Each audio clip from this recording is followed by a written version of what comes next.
It's okay. No. It's okay. But hey, what a great season for playing your character as Rock and raising Kanan. And it seems like it's such a departure from your your theatrical education, your Broadway plays, and your musical performances to play this hard this hardened gangster. It just seemed like it's a good stretch for you. How did it feel to stretch out your acting muscles and go into this character that we haven't seen you play You out? know, then the beauty of what I love about, it's been surprising for so many people, but I've been training a lot. I've had a lot of theatrical training, and I think it's prepared me for a lot of different things. But what people might not know about me is, yeah, I've done Madam Secretary. I did a lot of Broadway, but I grew up in South Carolina. I grew up to a single mother. My mom had me at 15. There are a lot of things that I've seen, a lot of strong women I've really been around, that really prepared me for this role. And so actually with Raquel, I have felt the most honest, and I always feel honest in all of my portrayals. With Daisy, I try to find something that, like, hey kitty, I try to find something in each of my characters that I can connect with. And for Raquel, I understood, that boss Raquel wanting to be the best, right? Like, it's just circumstance, at the end of the day, it's just a circumstance of how she grew up, circumstance of being a single mom and trying to navigate that, being in a man's world and having to like stand your ground and be unapologetic in what you do. Those are things that I experienced in my life, being the only Black girl in a lot of situations, going off to school, my training, being one of 2 Black girls. So there are a lot of kind of parallels to Raquel that I've had. I'm a mother. I know what that's like. I ain't no gangster, but like, I think if something happened, somebody tried to mess with my family or my child, I'm gonna go and do what I have to do. So I tried to draw from those experiences, and also incredible writing. I think having such a diverse writer's room where they're able to create these characters that aren't one note, these characters that are nuanced, these characters that are able to live and be messy and vulnerable and really just dynamic and 3-dimensional. That's something that's been incredibly different about this experience, and why it is, for me, feels so dropped in and real, because the people who are writing for me and the people in front of behind, they look like me. And so it can be honest, so.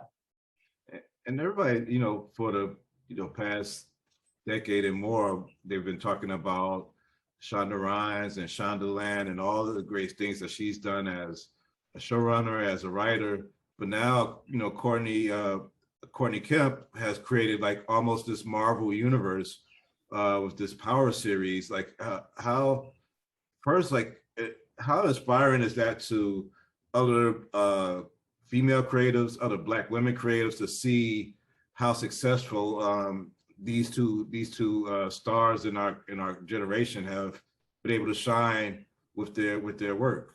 It's incredible. It's super inspiring, and it gives you that sort of that motivation that, like, yes, we are here, we're represented. There are people who look like me who are doing major things, and it gives me the thing that just says, like, I can do anything I want to do because I see it, because you can't believe it until you see it, right?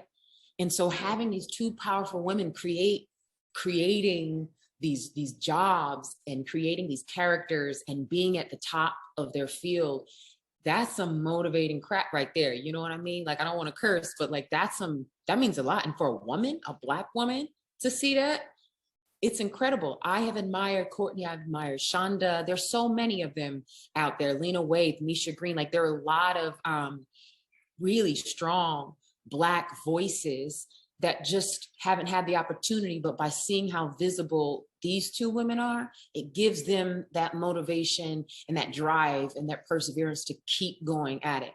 Courtney Kemp, what she's done, it's incredible, because not only is she creating all this work, but she's creating honest, raw, real work characters that are just like us, right? Characters that aren't dream characters, right? Like characters that you see and you know every day. You know, in your life, there is someone that you've met that could be like a ghost, right? Like battling those two worlds. Like you've met Rocks, you've met Kanans, you've met all of these people.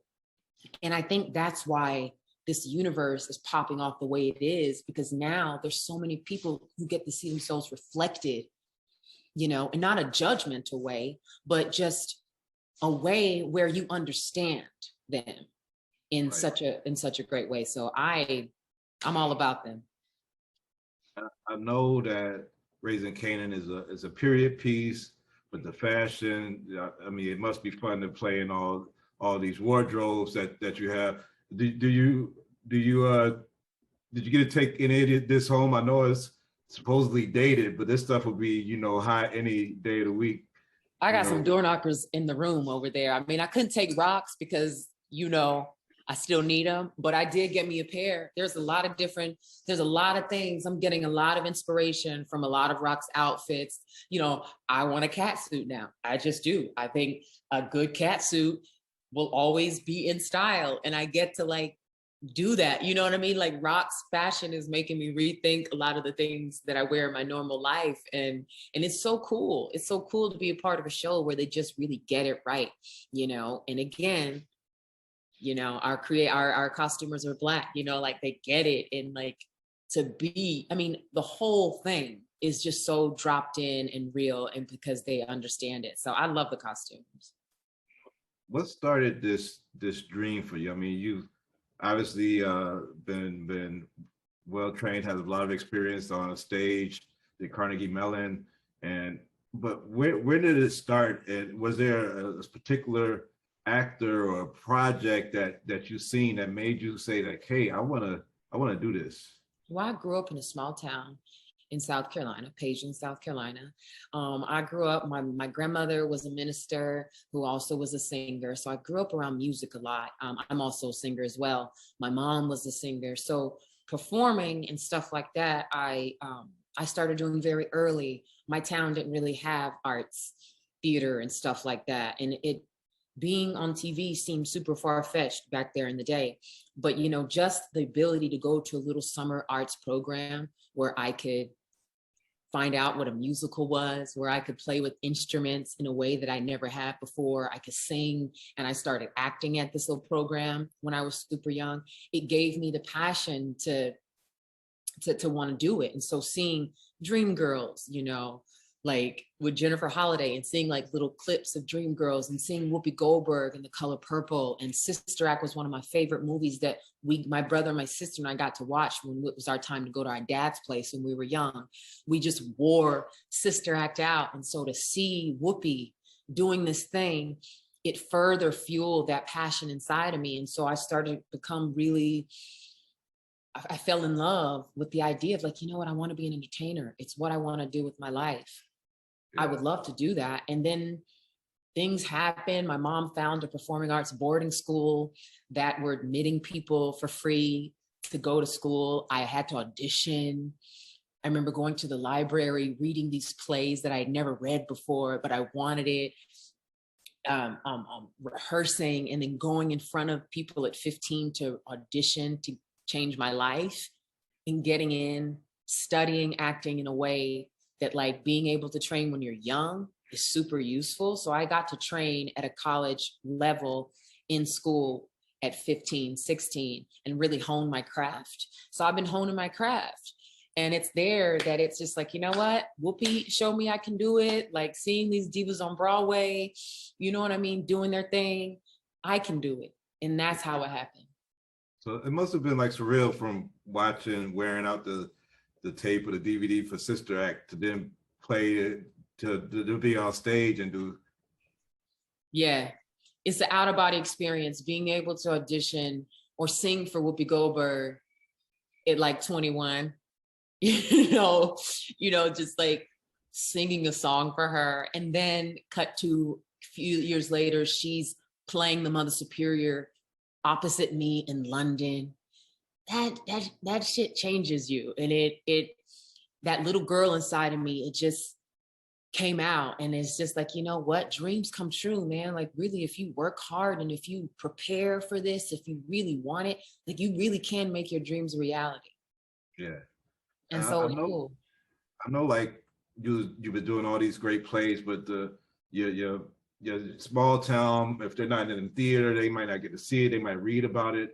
How big was it to have your feature film debut in Hunger Games, and then your small town recognize this South Carolinian here in this big feature film? Like, how did they receive you? You know what, I have, you stroll through, you go on 95 if you're coming from Charlotte, and you taking the 95 down, you get to my little town, and I have a little sign out there that says the home of Patina Miller. That right there was wild for me. You know, it started when I won the Tony for Pippin. I thanked, you know, just a small town girl coming from Pageland, and I got so many people who reached out to me. They were so proud that I was from their town, and that really, like, they were proud. People that I didn't even know in my town just had this sort of like ownership of like, yeah, she's from Pageland. So then to get the town to give me the sign, it's cool because there's so many young people there who now follow me and who I serve as an inspiration to them to kind of just do it in whatever capacity that they can do it. And it's always nice when I hear of young people who have gone on to do things, and I hear that I've inspired them, because, you know, that's what we got to do. Yeah. And last question before we wrap up. I mean, you know, most of these series that we get hooked on, we have to wait a long time for the next season to come. But this you know, this world that Courtney created, we got so many power books to, you know, we're watching Ghost right now, waiting for all the other ones to come up. But you got to give me some clue of what can I expect when Kanan comes back to the screen. Like, just give the audience one little clue of what we expect next season. You can expect, so actions have consequences, right? That was a really big thing for last year, for the first episode. And actions will continue to have consequences. As you know, Howard did wake up. As you know, he did not die. So there are a lot of, Rock is on top right now. But the thing is, will she stay on top? So, you know, with getting the power, now you have to keep the power, and what that looks like. Now, will her son find out that Howard is the father? So there are a lot of things that are going on for Rock and Kanan in their relationship. And this season is all about how family can, you know, the friction and how people go away. And so the thing that tied them together is now pushing them apart. You know, Jukebox and Marvin, that relationship, how it was left, we now have to follow that relationship and see if it repairs itself or not. Lulu and his whole thing, you know, him and Rock's dynamic has shifted. It's changed. It will never be the same. So you get to watch this family go through a lot of shit, and it never stops. You know, like Rock said in the first episode when she's taking Kanan to school about Cassiopeia, she's sitting on the throne, always about to fall off. And so that for me is what we will see Rock struggle with this next season, being Cassiopeia, about to fall off the throne. Will she, won't she? So, well, it's exciting. I know whatever happens to Rock, I know that Patina Miller will hold it down on the throne and keep on doing these great parts. So you're so impressive on the screen. I can't wait to see whatever else you do. Hopefully I even get to see you on stage one of these days. Yeah. And hear some of this music, because I hear you're pretty. Music's coming out now. Music is like, I cannot wait to actually finally do my album. So music is on its way. Thank you, Patina, for the time. Thank you. Take care. Sorry you got all